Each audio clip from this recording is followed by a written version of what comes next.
Hey, Good morning, Sid. how's it going? I'm just like choking down a protein bar, so I'm doing great. How are you? Oh, good. I'm eating popcorn. So, You're eating popcorn? yeah. Okay, cool. So is this I like a just finished eating chips and guac, so it was really good. okay, awesome. I'm all about the snacks. Yeah. Well, I'm sure we'll chat about that a little bit, but that's awesome. Is this like a rest day for you, like Sundays? Yeah, got nothing going on today. That's always nice. Yeah, Well, Sundays is completely out of the gym. No, I yeah, don't go there at all. So, no, cool. So is there anything you like to do specifically on your rest days? I like to, well, right now it's like super nice weather here. So I've been really loving like trying to get outside, lay outside in the sun, can take Yeah. advantage of like getting way more months of that than back at home. So No usually kidding. I just like take some naps, sit outside, eat a lot of food, and just like try not to do anything. Like I try and do as Nice. little movement as possible. Yeah. Okay. Oh, that's cool. And what's Yeah, the temperature like there now? I think it's 20 today. Oh, really? Okay. I think we're Yeah. supposed to be getting some of that this week. Like you probably know that it's been really shitty here lately. Like if you've been Yeah. talking to people back at home. Yeah, my parents just showed me what like the backyard of our house looks like, and it's all flooded, and Oh yeah. it's apparently insane. Yeah. Yeah. I've never seen like weather like this in spring. Just the rain and then the freezing and thawing and everything like that. Like the roads are shit and you look everywhere and there's just water standing everywhere. It's unreal. I've never seen anything like it. Like they just showed me Yeah. like the backyard, and it's all like a lake. Like it actually looks crazy because everything's Yeah. melting, but there's Yeah. nowhere for it to go. I've never seen anything like that. Yeah. Yeah. It's pretty crazy, but hopefully things are turning and that we're going to get some nice weather soon. So Yeah, some yeah. 20s this week. Yeah. Fingers crossed. Mm-hmm. So are you missing being at home? So there's like parts of it, like that's a hard question because I don't miss like the weather, I don't miss that, but I miss Yeah. like my people. I miss like obviously I miss my home gym, and I miss my family and my friends and like that type of aspect a lot. Like I miss that a lot, but I don't miss Winnipeg specifically. Like that one definitely, especially leaving when I did leave, like leaving in February was like the best. Yeah. Because I missed such a brutal like February, March, April. So that part I would like look at photos and like talk from people back home, and I'm like, I don't miss that at all. But it's more of just like the connections, like because I moved here like by myself, right? So Yeah. definitely missing my people. Is this like the first time you're living on your own as well? Yeah. Yeah. Okay. Yeah. Well, I'm living with members at the gym Okay. that I go to now. So I'm kind of all over the place. I've kind of lived like in a whole bunch of different places. Yeah. But the most time or the most permanent place that I've lived is with this really awesome couple. Their name's April and Patrick. They go to the gym. They're Okay. just regular members, and I live with them for like a more permanent place. And then right now I'm actually staying in an apartment for the next 2 months, month and a half, just myself. So I kind of like wherever's like open, I kind of like bounce around type of deal. Okay. So, Interesting. yeah. Because like I don't really have a permanent place to live here right now. I'm kind of figuring that out for this time that I'm here, and then my plan is to come home in the summer, and then when I come back out, I'm hoping to have like my own personal place. Okay. All right. Yeah. Awesome. But as of right now, I'm just kind of like bouncing around, you know? Yeah.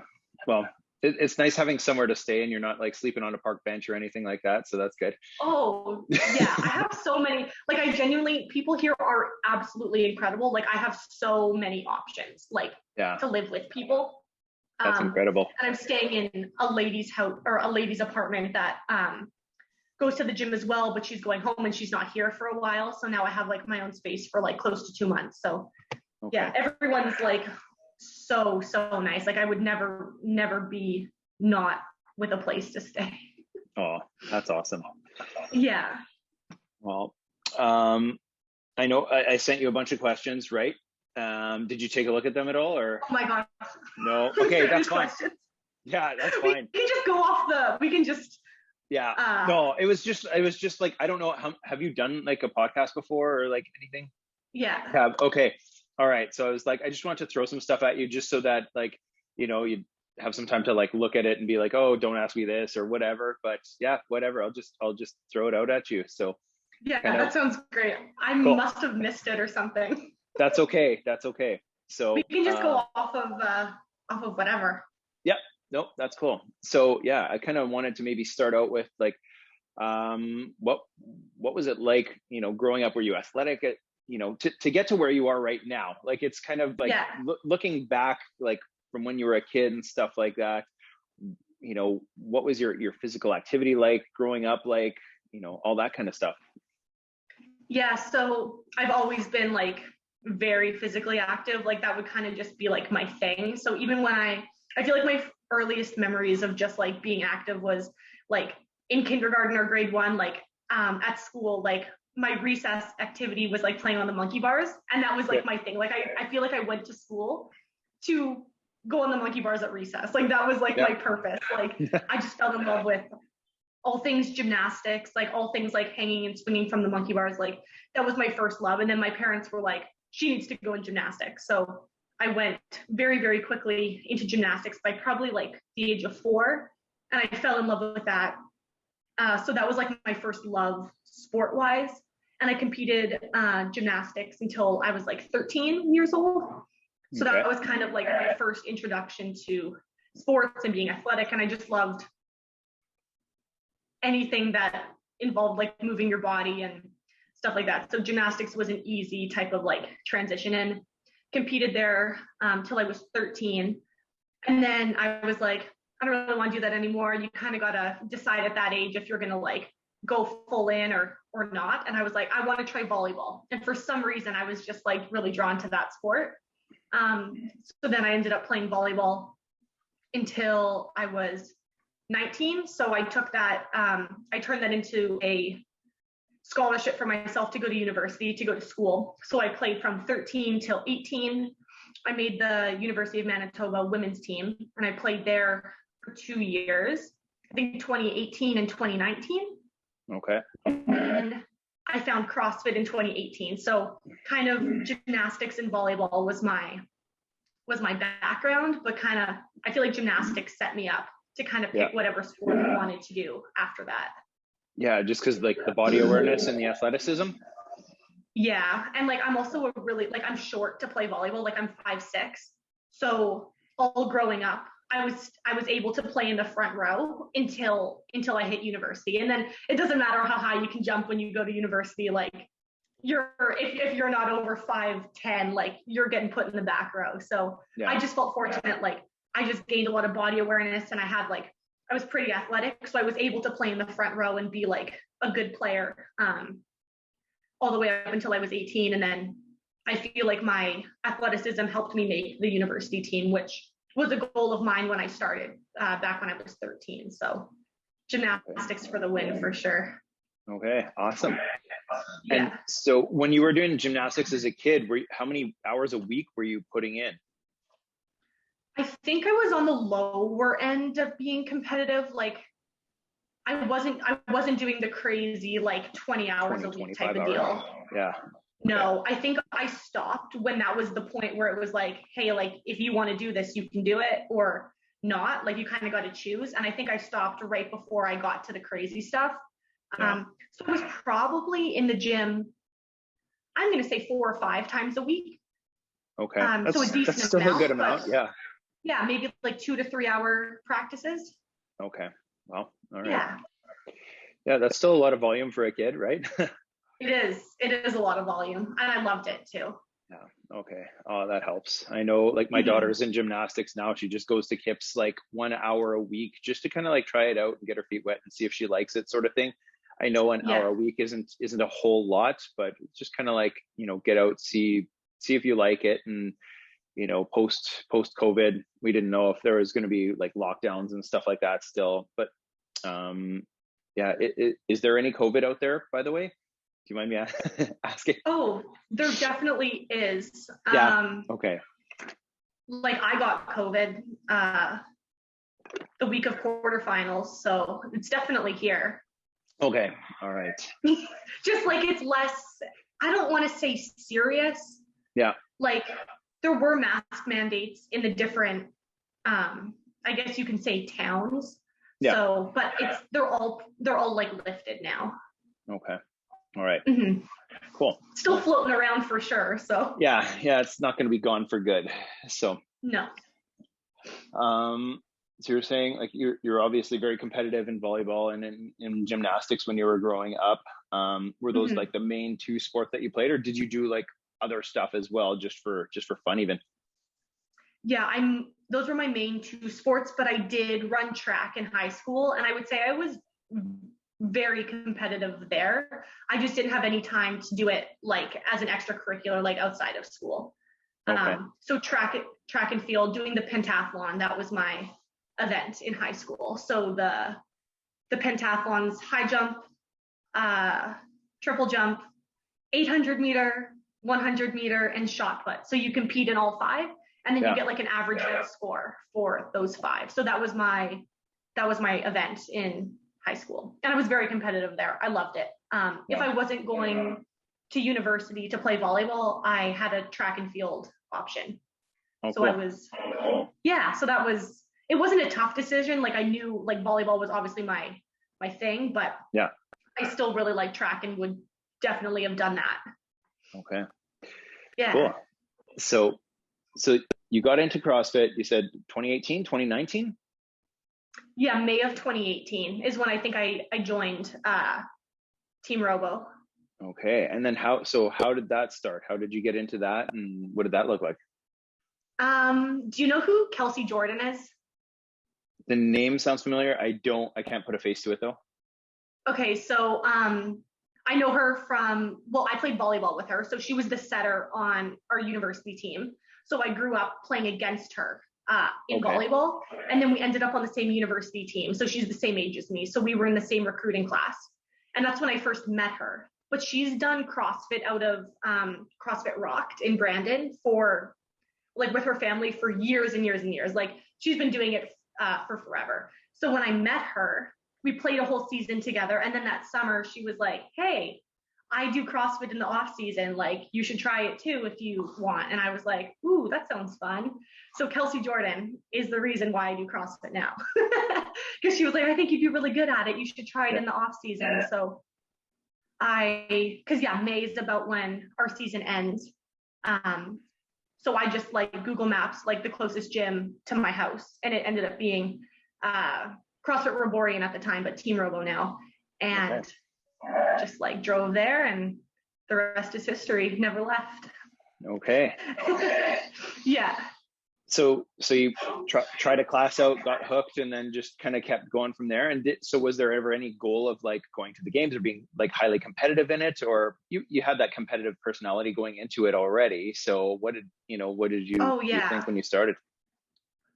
So I knew I wanted to, like, I don't think I've ever really gone into any sport not wanting to be competitive. Like, it's just kind of like, I wanted to do it for fun mostly. And I started doing it because I wanted to get into shape for the next volleyball season. So I started in May, and I was like, I just started doing classes. So I would go to one class a day, fell in love with it. I think I went every single day for that so from May until volleyball started in September, I think I went like every day for maybe the first month. And then I started doing like 2-a-days right after that, doing class, and then like doing more stuff after that.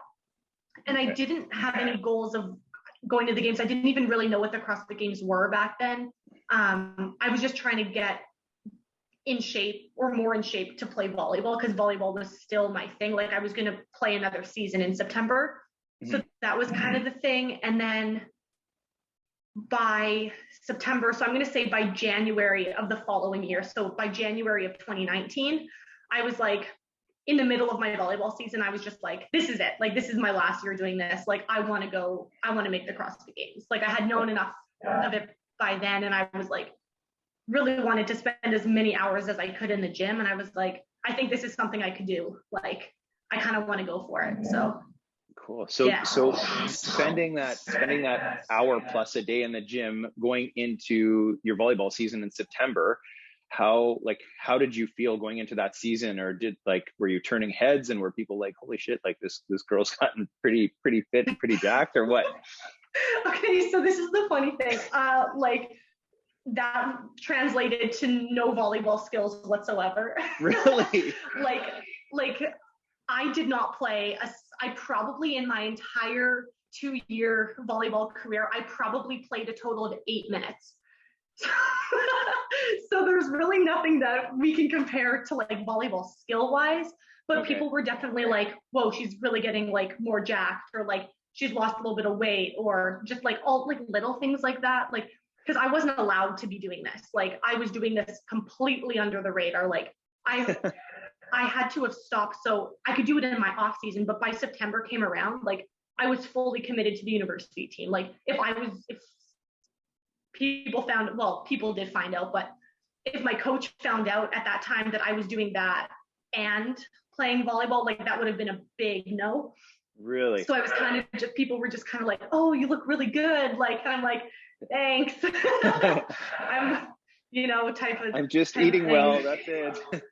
Yeah, like I would come to practice with like, because I was learning how to like Olympic lift, I had like bruises all over my legs, or like the muscle up rash from the straps on the muscle ups. I would just be like covered. Yeah. So, I mean, it didn't really translate, but I could feel that I was getting fitter. So even though I didn't really play, I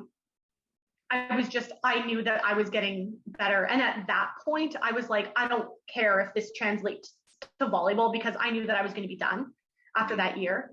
I was like putting all my effort into getting better at the actual sport of CrossFit at that point. So I was getting fitter, but like I was just handing balls at practice. Like, I wasn't doing anything. Okay, nice. Yeah. Okay, so you're putting in more time. So was it just like more volume, or were you spending a lot of time on technique to build a good foundation and stuff like that in the beginning there? It was a little bit of both. It was definitely both. Like, I was spending a lot of time we did a lot of volume. Like, I would say the majority of what we did was just getting fit. Like, we focused on technique in the Olympic lifts and all that type of stuff. Like, I probably Olympic lifted like every single day for my first year. But I think the thing that got me fit really, really quick was that we just did a shit ton of volume. Like, we would just do Metcons and we would just get fit, and it would be really, really hard. But we were like, these are where the girls are. You just need to get fitness. Like, you just need to bank time. Fitness in the bank is what we called it. Like, they just have years and years and years on you. Yeah. So like, you just have to get fit, and like, it's not sustainable for like a whole career. But to get from where you start to like where you want to be competitive, like to bridge that gap, I think that was the most like that's how we were successful so quick, like, in my opinion. Like, I genuinely just spent a lot of time in the gym. Like, I would skip my classes at school. Like, I would not go to school so I could make sure I got all my workouts in, like all that type of stuff. Like, I was just super, super into it. Like, I'd be like, oh crap, I got to leave in 30 minutes. Oh, I have 2 workouts left. I guess no school today, type of thing. It was just, that was kind of my thing. We just did a lot of volume, like Metcons and technique, but mostly just really, really good volume. We were able to get a lot of fitness in a short amount of time. All right. So when you're talking about a lot of volume, what does that look like? I was probably at the most, it sounds insane to say now, but I was doing like 10 pieces a day. And so probably like how much, what were the durations of those 10 pieces, for example? Yeah. So one of them was probably like an Olympic lift. So we'll take one and make it like a lift. Probably, I'm going to go 6 to 7 was probably Metcons in the range of 8 to 20 minutes. One of them was probably closer to 40 minutes. And then the other piece was probably more of like a warm up or a run or a rowing interval, skiing interval, something like that. But the bulk of what we did was like 8 to like 20 minutes of just different variations of metcons. And I probably did 6 to 7 of those every single day, plus my lifting. I didn't really do that very much strength work at the beginning. I had that come very naturally to me. But I just had no endurance, no cardiovascular fitness whatsoever. So we just kept on doing that for like a year. And that was the most volume metcon wise I've ever done. Yeah, that's a lot. So how many hours would that those 10 pieces take, including recovery and everything like that? Yeah, so I was probably doing 9:30, like I was in the gym by 9. I was starting by 9:45, 10, probably like 3 hours in the morning, 3 hours in the evening. So like 6 hours total in the gym. And then my recovery was from, I guess, 1 o'clock, and I would start again at 4. So like then a 3-hour recovery block in the afternoon. So like 6 hours gym time total, which is pretty standard, I feel. Yeah. I'm a little bit more than that now, but because it's like changed focus a little bit, but I'd say the total like gym volume and like time spent, what I did back then is very similar to now. Yeah. Yeah. And with some of so say you were doing like 6 pieces, you were saying from anywhere from like 8 to 20 minutes, were those mostly like, couplets, triplets, stuff like that? It varied quite a bit, but the majority of it was focused on was high rep gymnastics. Actually, that was our focus at the beginning of everything. Like just me moving my body weight, for just like lots of rounds, lots of reps, and anything gymnastics related. So I would also, couplets, triplets. It was like honestly all type of variation like that. But it was very heavily gymnastics focused. The barbell came very natural. Cool. So that we probably did 2, maybe 2 barbell pieces. The rest were either body weight, running focused, or gymnastics focused. And a lot of them were vested as well. So I would wear like a weight vest to get used to doing gymnastics with more than my body weight. And then when I took it off, it was like, whoa, this really works. So easy. Yeah. Yeah. Oh, that's awesome. Okay. So you made it to the games. So 2021, like last year, you made it to the games. So within 3 years of starting CrossFit, you made it there, which is, that's pretty awesome. That's pretty amazing. Thank you. No problem. Like I know for some people, it's a very like long process, and it's cool seeing like games athletes posting, before they even started or when they just first started getting into it to like where they are now, sort of thing. And it's cool to see the process. And I know there's people that still, they come in and they're like, yeah, I want to go to the games next year. I'm like, okay, like, what do your numbers look like, and how much training are you putting in, and all that kind of stuff. And because you never want to say to someone like, that's not possible, it's not going to happen, sort of thing. Yeah. It's like anything's possible if you're willing to put the work in. But like just kind of listening to what kind of volume you put in right off the bat and sort of like leading up to it, like that's a lot. And I think most people don't have an idea of how much like work and time and dedication and recovery that takes. So what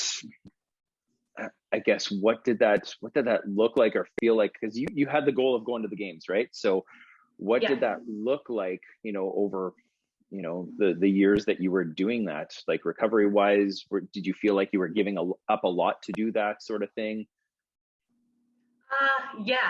But it doesn't feel like it when you want it. So I guess when I first wanted it, so Justin has been my coach since I started. He's like the first one that I met when I walked into Robo, and we've worked together since day one. So when I was like, hey, I wanna do this full time type of deal. We both kind of like, we sat down together and he kind of like laid out to me like, hey, like this is what we're gonna do. Like this is how we're gonna do it. Like, because then some people would be like, oh shit, no, you know what I mean? Type of thing. So it was because he knows what it takes to get there. Like he's been coaching and doing this for a long time, and he knows exactly like the hours you got to put in, the dedication you have to do. So he sat down with me and he's like, this is what we're going to do. Like we made a whole plan. We would make like a plan. This was like the first time we sat down together. So this was probably like, I'm going to say like early 2019, like maybe like January 2019, when I went to him and I was like, hey, I'm going to quit volleyball in 4 months and I'm all yours. Like, I want to do this. Like, do you want to work together? Like, do you want to do this? And he was like, yeah, like, so we sat down and made it all out and he told me like what it's going to take. And I was like, okay, I'm in. So from that point, I knew kind of what I had to do. Like I knew the hours I had to put in. I knew that whatever he wrote me programming wise, I was just going to do it. Like there was no negotiation. Like there was no nothing. Like I just had full faith and full trust that he knew what exactly it took. And I was just like, you tell me what to do, I'll do it. Like I'm really, really good at, I guess, I don't want to say following direction, but I really like just having someone be like, this, like, tell me where to go. Having structure. Yeah, like I don't really need to think about it. Like I just want to do it. So that's kind of what we did. And that basically stayed the same from when we started till now. Just obviously as I changed as an athlete, our direction or our focus kind of changed. So the first year was just like Metcon. So you just need fitness in the bank. Like that's what we called it. So he would just write me workout after workout and I would just do running workout after running workout, gymnastics workout after gymnastics workout, and just get hammered with volume. And that was the best thing that I probably could have done because I feel like I just gained, like I said, so much in such a short time, and that kind of set me up. So that's what we did first. And then I guess 2020 was a weird year. I kind of call that a wash year because nothing really happened that year, but I was just doing the same thing. Like I competed at Wodapalooza in 2019, 2020, one of the two. Oh, just before 2020. So we kind of reevaluated after every thing. So after the open, we would sit down and re-talk about what we were doing, but basically everything stayed the same. Just I knew kind of what I had to sacrifice, and that was just like, you need to spend X amount of time in the gym, or all these workouts are going to take X amount of time. So this is what you have to do. And if you want to be able to do that again the next day, you can't really go out at night. You can't really do this. Like balance is important and you do have to have it in there, but it's not very balanced. Yeah. I guess you could say. Well, I guess if you're wanting to be highly competitive in anything, then yeah, you're going to have to make some sacrifices, and not just like going out and hanging out with friends and stuff like that, but it's just like you need to focus on recovery so that you can repeat this every day, right? Yes. So, so when you got into this, obviously, like you had that gymnastics background and all that, you were a good mover to begin with, right? Like you had great body awareness and stuff like that. So did you find that was easier to be able to put all that volume on top of? Like I could imagine someone maybe not having the body awareness that you had, jumping into it, throwing a ton of volume in like that, maybe having some reduced range of motion or restricted range of motion and stuff like that, like potential for injury would be a lot higher. How did you feel like with your body and recovering with all that volume? I think we did as good as we could have. Like I definitely feel that because I moved well enough, looking back at where I was and to where I am now, it's hard for me to say that I moved well. But I did. Like I moved well enough where like everything that I did, like I wasn't in danger of like really hurting myself. Like I've luckily gone, I've had a very good run. I've only had one like major injury since I started. And that was, I wouldn't say that was movement related. That was more of just lots of volume and not warming up properly, kind of my own error. But I would say that the volume is definitely, it's going to be good for those people that can handle it. I know it's not for everyone, and you do have to like have that type of foundational, like good movement to start.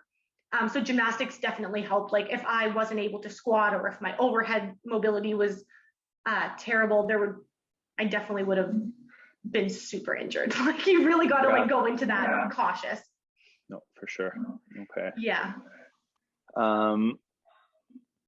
So I guess when was it that you had a good idea that you were going to be qualifying for the 2021 CrossFit Games? Honestly, so 2021 was wild because I didn't really think, I don't know, I guess it just never crossed my mind. Like I knew that I wanted to make the games one day. And when I started CrossFit, I had it written in a journal that I wanted to make the CrossFit Games by latest 26 years old. Like that was like my goal. And I was like, that would be pretty sweet. And you're how old now? So I'm 22. So 22. Okay. I made the games when I was 21.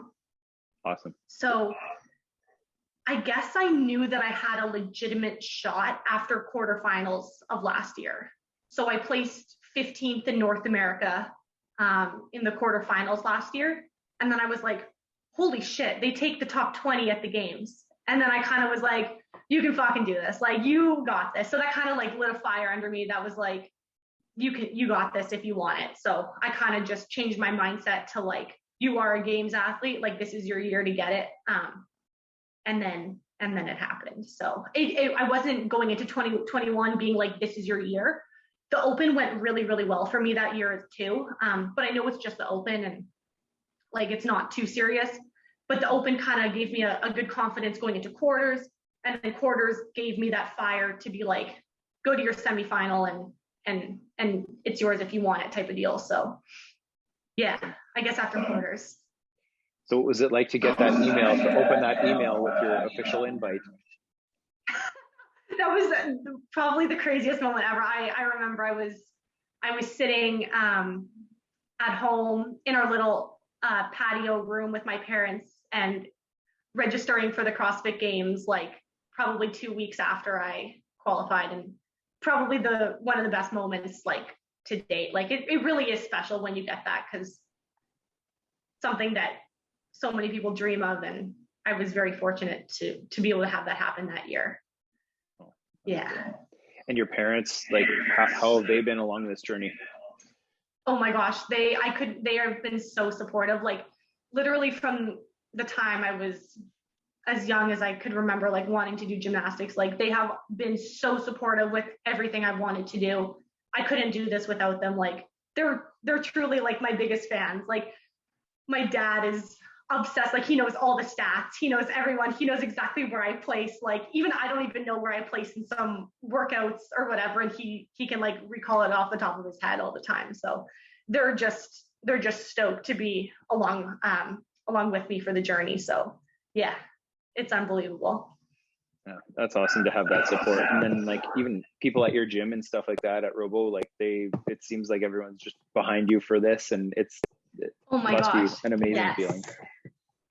You got your letter of acceptance for the games and stuff like that, and then you started training a bit more, I guess out of the box type stuff, right? I would assume. Yeah. So as soon as semifinals was done, I think I took probably 4 to 5 days off, just because like super intense competition type of thing. And then I think I started games training, like, let's go like a week after. So the following week I probably started games training, and that was like the coolest thing ever. Like probably the funnest time of year, because you're just like, you're in it now. Like you get to take it home. You get to go there and just have some fun and like really showcase your fitness. So I was going to the lake every weekend, and I was doing swimming and paddling, like different variations of like a swim, run, paddle. I was doing tire flips to simulate like the pig flip that we were going to see I was biking. I was going for like trail runs, like all that type of stuff. So my training definitely changed, and I did a lot more stuff outside to try and like, we can't really do heat training in Winnipeg very well. No. But for the small months we had, I was definitely, training was fun, and it was super different. Yeah. Well, yeah. It's the variety of workouts at the games is always so awesome to see, because it's stuff like you have no clue what's coming at you when you're there. And like, in the gym you can do thrusters and pull-ups and all that kind of stuff. And I know they still have some of that stuff there, but on a more grand scale. But it's so cool to be able to do like all the different things, like you said, the swimming, the paddling, the trail running, and all that kind of stuff, so that you're ready for it. So what was it like now actually going to the games? You're prepping, you're getting ready. Like, was it surreal? Did you believe it, or was it like, how did that feel? I didn't really, honestly, I didn't really believe it until probably 3, 2, 1 go of the first event. I was like, holy shit, you're at the CrossFit Games. Like, I was like, oh my gosh. Like, it very much was surreal up until like I was registered, I was this, I had everything booked. Like, we had even my check-in, like I was just kind of in awe the whole time. And I'm standing next to these girls that I've looked up to for so long. And all of a sudden we all have 0 points, and we're all just put on like a same scale type of thing. And I'm like, this is wild. Like, this was really, really cool. And then the athlete dinner Monday night, that was like a very big thing. Like, that's something you always hear about, and all the type of things. So the fact that I got to like go there and experience that, it still hadn't sunk in yet. And then I'm standing in the water, getting ready for the swim event. We're all there, all 40 girls, all 40 guys, got our flippers on, we've got our swim caps on. And then Dave's like, stand by. And I'm like, holy shit, this is getting real. Go. And then I was like, okay, this is real. You're competing now. That's kind of when it hit me from my very first moment. Probably the first 5 minutes in the water, I was like, whoa, what are you doing? This is insane. And so it started with a swim. So have you ever done a triathlon before? Like, have you been like gotten hit and smacked around in the water and stuff like that? Or Nope. Okay. I got kicked so hard by all the flippers. It was madness. It was insane. I had never done a triathlon. I had done lots of open water swim practice, like at home, but like in preparation for this event. But I had never done a mass start like that before. So that was wild. That was wild to have that be the first event. Oh. Yeah. So it was the swim into the paddle. So the whole thing took like just under an hour and a half. So it was a nice big long workout to just be like, welcome to the CrossFit Games type of thing. So that was when it got very real. So, oh, that's awesome. But And then I thought it was interesting, because I got to go last year with Ray. One of our members had qualified for the games as well for the Masters category. Mm-hmm.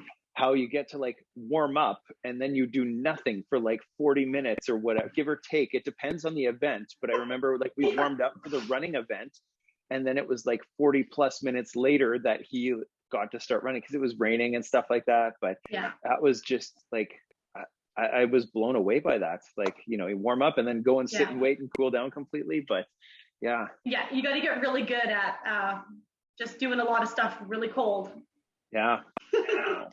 Yeah, it's like that for our division too. Like, there's nothing, I mean, you can warm up and then you can kind of warm up before, but because there's so many people and the way you walk out, and you're not starting the event warm by any means, but no one is. So you just kind of got to get used to warming up, feeling it out, and then cooling down, and then the adrenaline helps you. That's what I say.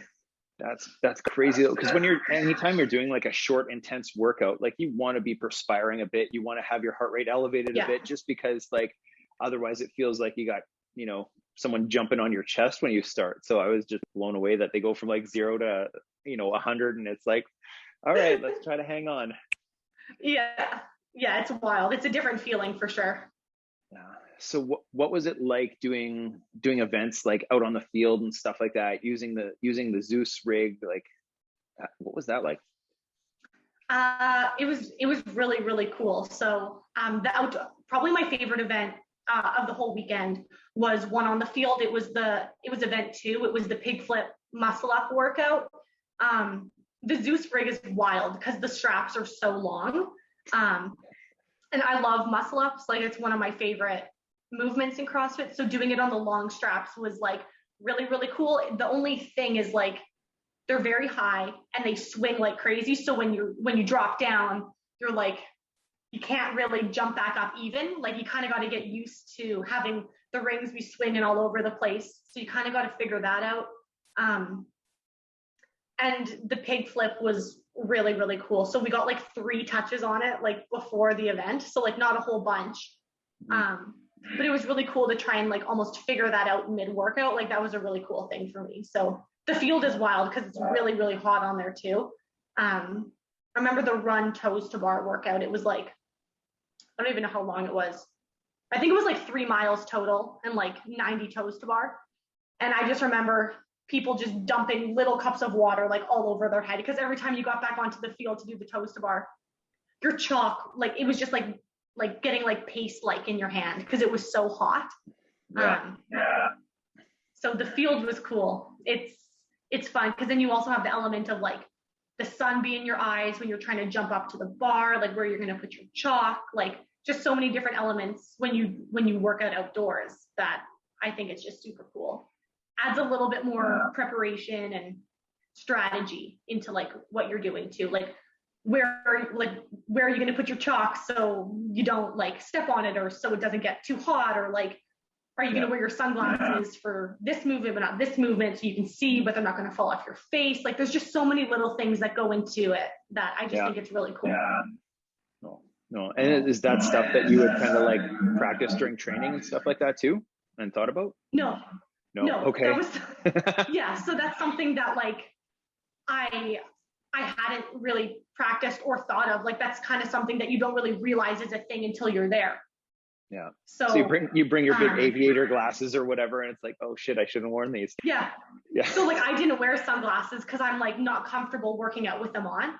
But now, like, that's something that I would train and practice. Like, which movements can I wear them with? Which movements are comfortable? Like, which events do I need to wear sweatbands for so the sweat doesn't drip down my hand and make the chalk paste? Like, those are all little things that I had no idea even were a thing until they happened to me. So I think it's cool to learn through experience like that, but I definitely did not train those strategies before. Something you kind of learn through it happening to you. Okay. So when you were there competing and you get to see these people that you're watching on, like, YouTube and through documentaries and stuff like that, did you feel like you were meant to be there when you were on the field next to them? I did. It's hard to feel like, I guess your first year you're a little bit intimidated. Like, I definitely was, but I'm also very competitive. So it didn't really bother me too much. I was like, we all made it. We're all here with 0 points. We're all here for the same reason. We're all here competing to stand on that podium. Like, no one's here competing to not do that. So it kind of evens the playing field. And yes, there's girls that have been here like 8+ times. Yes, there's rookies, but it's a little bit intimidating, just because, like, some girls are just like the biggest names in the sport are right there and you're standing side by side with them. But I definitely did feel like I belonged, and I think you have to. I don't think you can go into that competition and succeed if you don't think that. So I don't know if I just tricked myself into, like, thinking that way, or if I truly believed it, but I did. Like, I was like, no, I was telling myself all weekend, like, you're meant to be here. You made it. You deserved it. Like, go rock it type of thing. And I don't know if I was just tricking myself, but it worked. So. That's a good mentality to have. And that's a good idea to, like, not put them on a pedestal above you and stuff like that. Look at them as, like, the even playing field, and everyone's starting with 0 points. Like, I think that's an amazing attitude to have, and going into it. Yeah, I think you can't be competitive if you think that you've already lost before it started. So you have to believe that you can stand on the podium. If you're not there to win, like, what are you doing, right? Yeah. So You just have here to hang think out, that way. get some photos, get some free swag. Yeah, like no. Well, that's cool.